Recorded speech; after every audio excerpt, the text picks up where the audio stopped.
श्री स्वामी समर्थ. अमावस्येच्या दिवशी घरातील महिलांनी जर काही कामे केली तर कुटुंबाची प्रगती होत असते, घरामध्ये सुख समृद्धी येत असते आणि आपल्या पतीची, आपल्या मुलांची सुद्धा प्रगती होत असते. बुधवारी ज्येष्ठ महिन्याची दर्श अमावस्या असणार आहे. या दिवशी घरातील गृहलक्ष्मीने काही कामे ही अवश्य करावीत, ज्यामुळे घरातील सर्व सदस्यांची प्रगती होईल आणि जीवनातील सर्व समस्या ह्या नष्ट होतील. अमावस्येच्या दिवशी काही गोष्टी करण्याला विशेष असे महत्त्व आहे. हा दिवस ज्याप्रमाणे पितरांना समर्पित आहे, त्याचप्रमाणे या दिवशी स्नान करणे, दान करणे या गोष्टींना सुद्धा महत्त्व आहे. तसेच आपण आपल्या घरामध्ये सुद्धा या दिवशी काही गोष्टी या अवश्य करायला हव्यात. कोणती कामे या दिवशी करावीत याची संपूर्ण माहिती आपण आजच्या या व्हिडिओमध्ये पाहणार आहोत. स्त्री ही घरामध्ये सतत कार्यरत असते.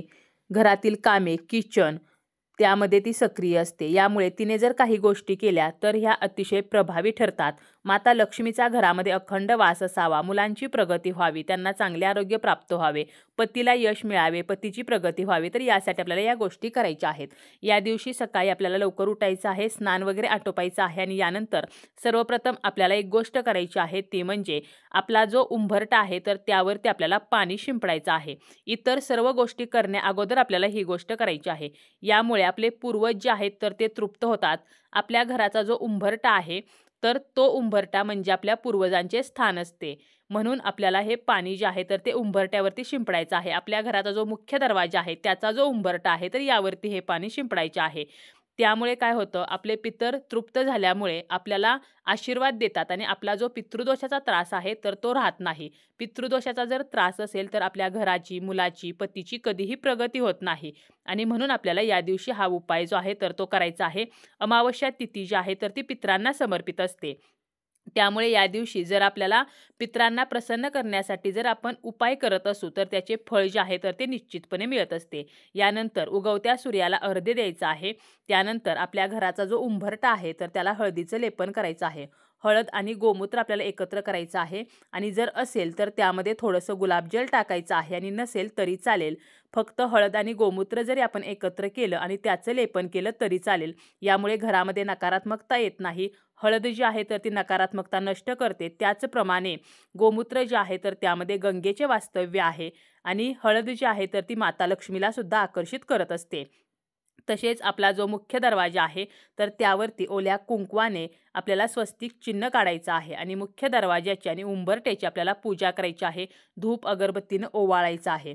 तसेच प्रत्येक स्त्रीचे आवडते ठिकाण म्हणजे घरातील स्वयंपाकघर. तर अमावस्येच्या दिवशी किचनचे डीप क्लिनिंगसुद्धा आपण करू शकतो. म्हणजे किचनची आपल्याला साफसफाई करायची आहे. त्याचप्रमाणे आपल्या घरातील जाळे जळमटे जे आहेत तर ते सुद्धा आपण अमावस्येच्या दिवशी काढू शकतो. यामुळे आपल्या घरातील दरिद्री, गरिबी, अलक्ष्मी जी आहे तर ती निघून जात असते आणि आपलं जे किचन आहे, ज्या ठिकाणी आपण गॅस शेगडी ठेवतो तर त्याच्याबरोबर समोर भिंतीवरती सुद्धा आपल्याला ओल्या कुंकवाचं किंवा ओल्या हळदीचं स्वस्तिक चिन्ह जे आहे तर ते काढायचं आहे आणि त्या स्वस्तिक चिन्हाची आपल्याला पूजा जी आहे तर ती करायची आहे. घरातील जी काही धूळ आहे तर ती आपल्याला झटकून टाकायची आहे. म्हणजे आपल्या घरातील इडापिडा जी आहे तर ती आपल्याला बाहेर घालवायची आहे. त्याचप्रमाणे स्वयंपाकघरामध्ये जर अन्नपूर्णा माता असेल तर तिची सुद्धा पूजा करायची आहे.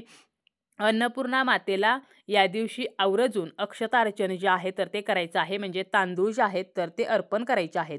तसेच घरातील फरशी पुसताना त्या पाण्यामध्ये थोडीशी हळद आणि थोडेसे खडे मीठ टाकून आपल्याला ती पुसायची आहे, ज्यामुळे नकारात्मकता जी आहे तर ती नष्ट होत असते.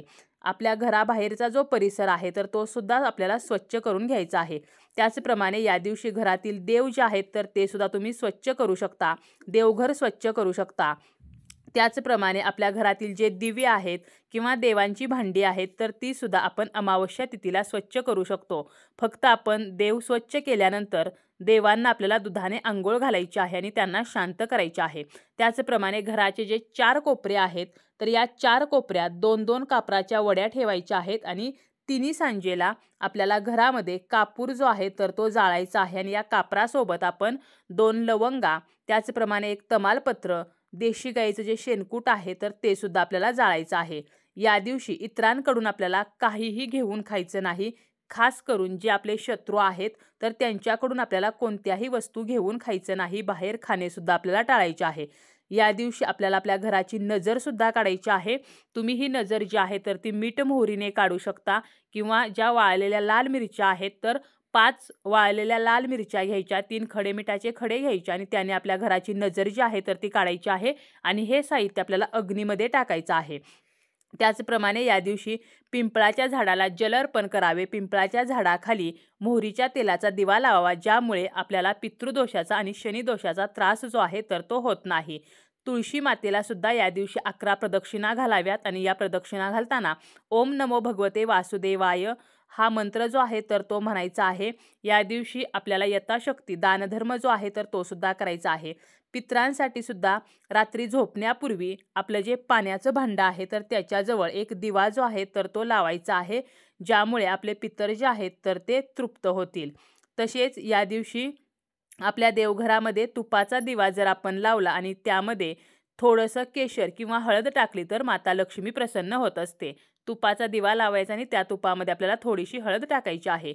आपल्या घरातील दरिद्री जी आहे तर ती निघून जावी म्हणून अगोदर सांगितल्याप्रमाणे संध्याकाळच्या वेळेला घरामध्ये कापूर जो आहे तर तो आपल्याला जाळायचा आहे. घरामध्ये लक्ष्मी यावी म्हणून या दिवशी शंखामध्ये पिवळे तांदूळ भरायचे आहेत आणि माता लक्ष्मीचा जो मंत्र येतो तर तो आपल्याला 108 वेळेला किंवा 1008 वेळेला म्हणायचा आहे. या दिवशी मुंग्यांना साखर खाऊ घालायची आहे, ज्यामुळे आपल्या घरामध्ये सुखसमृद्धी येते. त्याचप्रमाणे माशांना गव्हाच्या पिठाच्या गोळ्या आपण खायला घालू शकतो. पक्ष्यांना धान्य खायला घालू शकतो. गाईला घास आपल्याला द्यायचा आहे. आपल्या घरामध्ये जे बनवलेलं असेल तर त्याचा घास आपल्याला गाईला द्यायचा आहे, ज्यामुळे आपल्या घरामध्ये धनाची कमतरता राहत नाही, तर आपल्या संपत्तीमध्ये वाढ जी आहे तर ती होत असते. तसेच या दिवशी महादेवांना जलाभिषेक करून बेलपत्र आणि शमीची जी पाने आहेत तर ती अर्पण करायची आहेत आणि कण्हेरीचं फूल अर्पण करायचं आहे. यामुळे जीवनातील अनेक समस्या नष्ट होत असतात. त्याचप्रमाणे शिवपिंडीवरती तीळ अर्पण केल्याने आपले पितर जे आहेत तर ते शांत होत असतात, पितृदोष नष्ट होत असतो. कामामध्ये जर सतत अडचणी येत असतील, कामे रखडलेली असतील तर देवांना दूध साखरेचा नैवेद्य आपल्याला दाखवायचा आहे. तसेच रात्री झोपण्यापूर्वी आपल्याला महामृत्युंजय मंत्राचा 108 वेळेला जप करायचा आहे. या दिवशी आपल्याला काळ्या रंगाचं वस्त्र जे आहे तर ते चुकूनही परिधान करायचं नाही. या दिवशी नखे कापू नयेत, केस कापू नयेत, कोणत्याही शुभकार्याची सुरुवात करू नये. त्याचप्रमाणे नवीन कपडे खरेदी करणे किंवा परिधान करणे या गोष्टी आपल्याला टाळायच्या आहेत. घरामध्ये भांडण, कलह या गोष्टी करायच्या नाहीत. मोठी खरेदी विक्री करणे किंवा मोठे आर्थिक व्यवहार करणे तर हे सुद्धा आपल्याला या अमावस्या तिथीला टाळायचे आहे.